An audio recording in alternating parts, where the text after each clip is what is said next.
샬롬 2022년 6월 8일 수요일입니다. 기도하겠습니다. 주님, 오늘도 말씀으로 이 하루를 열게 하심을 감사드립니다. 사랑하는 주님, 오늘 하루도 주님과 동행하는 날이 되게 하소서. 기쁠 때나 슬플 때나 언제든지 우리와 함께 하시는 주님을 만나게 하소서. 그리하여 늘 눈동자와 같이 지켜주시는 주님을 체험하게 하소서. 예수님의 이름으로 기도드립니다. 아멘. 오늘의 말씀은 레위기 9장입니다.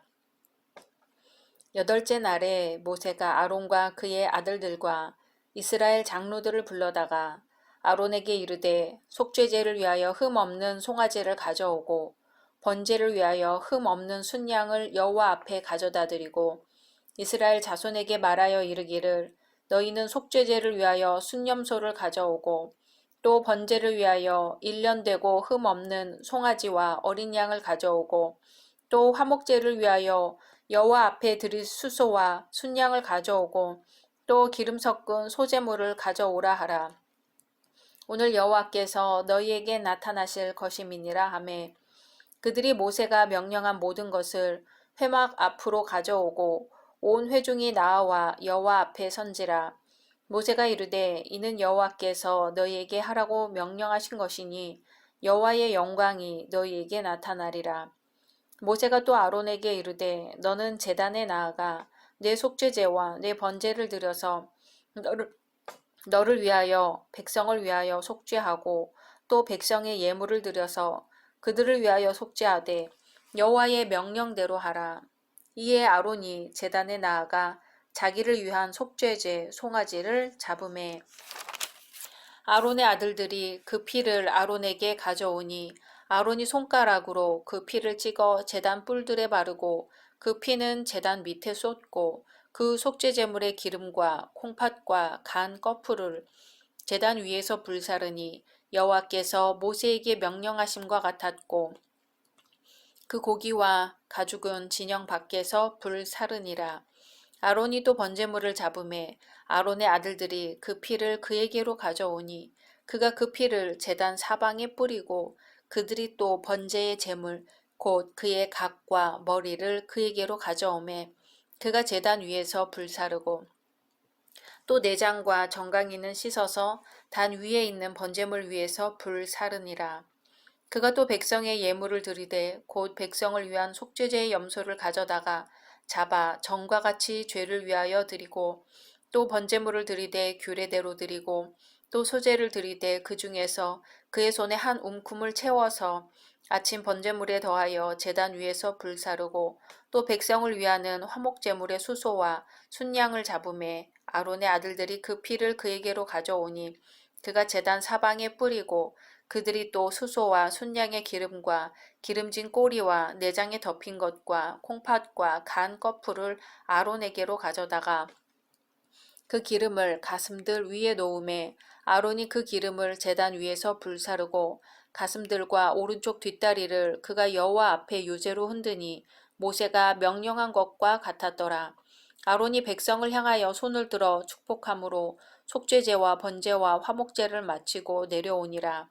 모세와 아론이 회막에 들어갔다가 나와서 백성에게 축복하매 여호와의 영광이 온 백성에게 나타나며 불이 여호와 앞에서 나와 제단 위에 번제물과 기름을 사른지라.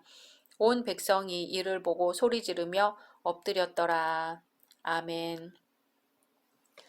레위기 8장에서 7일 동안에 걸친 제사장의 위임식에 대해 언급했다면 레위기 9장에서는 7일간의 제사장 위임식이 끝난 바로 그 다음 날 아론과 그 아들들이 성별된 제사장의 자격으로 자신들과 이스라엘 모든 백성을 위해 드리는 첫 제사에 관해 구체적으로 언급하고 있습니다. 9장의 내용은 취임식, 제사 명령, 제사장들을 위한 제사, 이스라엘 온 회중을 위한 제사, 모세와 아론의 축복과 불로 나타난 여호와의 영광 등으로 구성되어 있습니다. 또한 오늘 말씀은 하나님의 일을 감당하는 사역자가 취해야 하는 바른 태도에 대해 교훈하고 있습니다. 즉 사역자는 하나님의 말씀에 근거해서 사역해야 하고 먼저 자신을 정결케 해야 했으며 자신이 정결케 된 후 백성을 정결케 해야 했습니다. 그리고 하나님께 영광을 돌려야 했습니다. 더 자세히 살펴볼까요? 오늘 말씀에 나타나는 아론의 모든 사역은 자의로 행해진 것이 아닙니다. 먼저 제사를 드리라고 한 하나님의 명령이 있은 후 그에 따라 시행되었습니다. 즉 아론은 전적으로 하나님의 명령에 근거하여 행동하고 제사를 드렸습니다. 이처럼 하나님의 사역자들은 모든 일을 하나님의 말씀이나 하나님의 뜻에 따라 행해야 합니다. 사역자의 권위는 자기 자신이나 직위에 있는 것이 아니고 참된 권위는 항상 하나님과 하나님의 말씀에 있습니다. 하나님의 뜻을 알고 순종할 때 비로소 사역자로서 권위를 갖게 됩니다. 이러한 사실은 오늘날의 사역자들에게 매우 귀한 교훈을 줍니다.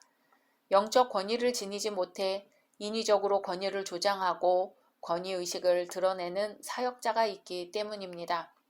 자신의 권위로 하나님의 일을 하는 것은 자신을 위한 일이지 결코 하나님의 영광을 위한 사역이 아닙니다. 하나님의 말씀에 근거한 사역을 감당하는 슬기로운 사역자가 되어야 합니다. 또 자신을 정결케 하는 과정이 있었지요. 아론은 제사장으로서 백성을 위한 제사를 드리기 이전에 먼저 자신을 위한 제사를 드렸습니다. 그는 이미 7일간의 위임식을 통해서 자신을 위한 제사들을 드렸습니다. 그러나 사역에 앞서 다시금 자신을 정결케 하는 일을 하기에 주저하지 않았습니다. 물론 이것도 하나님의 명령에 따른 것이었습니다. 하나님께서는 사역자들이 정결하기를 원하십니다. 하나님께 합당하지 않은 자는 하나님의 일을 할 수 없기 때문입니다. 이것은 모든 하나님의 사역자들이 반드시 염두에 두어야 할 사항입니다. 아론은 자신을 정결케 한 이후에 백성을 위한 제사를 드렸습니다. 제사장이 감당해야 할 사역 중 하나가 하나님 백성의 거룩성을 지키는 것입니다. 그것을 떠나 사리사욕을 좇거나 사람들을 실족해 하면 하나님께로부터 멸시와 천대를 받게 됩니다. 그러므로 모든 사역자들은 자나깨나 자신의 양떼를 주의 깊게 살피는데 마음을 두어야 합니다. 아론이 하나님의 말씀에 근거하여 신실하게 순종한 결과 하나님의 영광이 그들 가운데 나타났습니다. 이처럼 모든 사역자들이 지향해야 할 사역의 목표와 결과는 하나님께 영광 돌리는 것이어야 합니다. 그것이야말로 사역자의 존재 근거임과 동시에 모든 하나님의 백성이 존재하는 목적입니다. 그러므로 사역자들을 비롯한 모든 그리스도인들은 무엇을 하든지 하나님께 영광을 돌리는 것을 최종적인 목표로 삼고 살아야 합니다. 오늘 레위기 9장은 하나님께 첫 번째 제사를 드린 점에서 중요합니다. 하나님께서는 이스라엘을 애굽에서 구원하시고 계속적인 교제를 갖기 위해 은혜를 베풀어 제사 제도를 주셨습니다. 이스라엘은 수많은 우여곡절을 겪으면서 성막을 만들었습니다. 그리고 하나님께서 명하신 제사 제도에 대한 규례도 들었고 제사를 집전할 제사장을 세우는 것도 보았습니다. 이에 하나님께로부터 세움을 받은 아론과 그의 아들들이 하나님께 첫 제사를 드리게 되었습니다. 그러기에 오늘 말씀은 성막과 제사에 대한 모든 기록이 일단락 지어지는 결론 역할을 합니다. 이 첫 제사에서 아론은 우선 자신을 위해 속죄제와 번제를 드리고 그 다음으로는 이스라엘 온 회중의 정결을 위해 속죄제, 번제, 소제 및 화목제를 드렸습니다.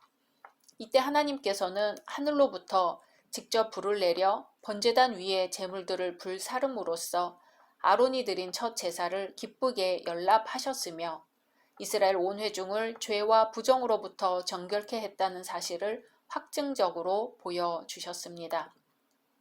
이 같은 첫 제사는 대제사장 아론이 신적 권위를 갖고 하나님과 이스라엘 백성 사이의 중재자로 출발하게 되는 역사적 의의를 지닌 것으로 이스라엘과 하나님 사이에 제사를 통한 영적 교제가 비로소 가능케 되었음을 보여줍니다. 여기서 우리는 대제사장 아론의 중보자적 성격을 분명히 엿볼 수 있으며 이것은 멜기세덱의 반차를 좇는 영원한 대제사장 예수 그리스도의 중보 사역을 예표하는 모형이라 할 수 있습니다. 그러나 이 아론의 속죄는 불완전하고 그 효력이 극히 제한된 것으로 거듭 반복하여 동물의 희생제사를 드릴 수밖에 없었습니다. 이에 반해 그리스도의 구속 사역은 유일회적이고 완전한 것으로서 예수님을 믿는 오늘날의 성도들은 더 이상 동물의 제사나 제사장이 필요 없게 되었습니다. 오늘날 우리가 의지하는 중보자는 아론의 반차를 좇는 육신의 제사장이 아니라 하늘로부터 내려오신 영원한 제사장 예수 그리스도입니다. 그러므로 오늘날의 성도들은 우리의 중보자 되신 예수 그리스도를 통하여 하나님의 보좌 앞에 담대히 나아갈 수 있습니다. 하나님께서 정하신 제사의 규례를 모세가 여호와의 명대로 하라고 지시하였고 아론은 또한 규례대로 제사를 드리는 장면이 나옵니다. 왜 성경의 기자는 이렇게 하나님의 규례대로를 계속해서 강조하고 있을까요? 그것은 바로 법과 규칙을 싫어하는 인간의 고질적인 불순종의 면을 반증하는 것이 아닐까요? 사람이 안 보일 때 빨간불의 횡단보도를 거침없이 지나다니고 들어오지 말라는 경고문에도 아랑곳하지 않고 기어코 안에 들어가 사진을 찍고 훼손을 하고 작은 일에서 큰 일까지 우리들은 어떤 권위나 명령을 싫어하고 자아중심의 사고에 익숙합니다. 하나님과 늘 인격적인 관계에 있는 우리는 그분의 명령과 규례가 무엇인지를 깨달아 그것을 행해야 합니다. 법대로, 규례대로 사는 삶은 결코 나약하거나 융통성 없는 생활을 말하지 않습니다.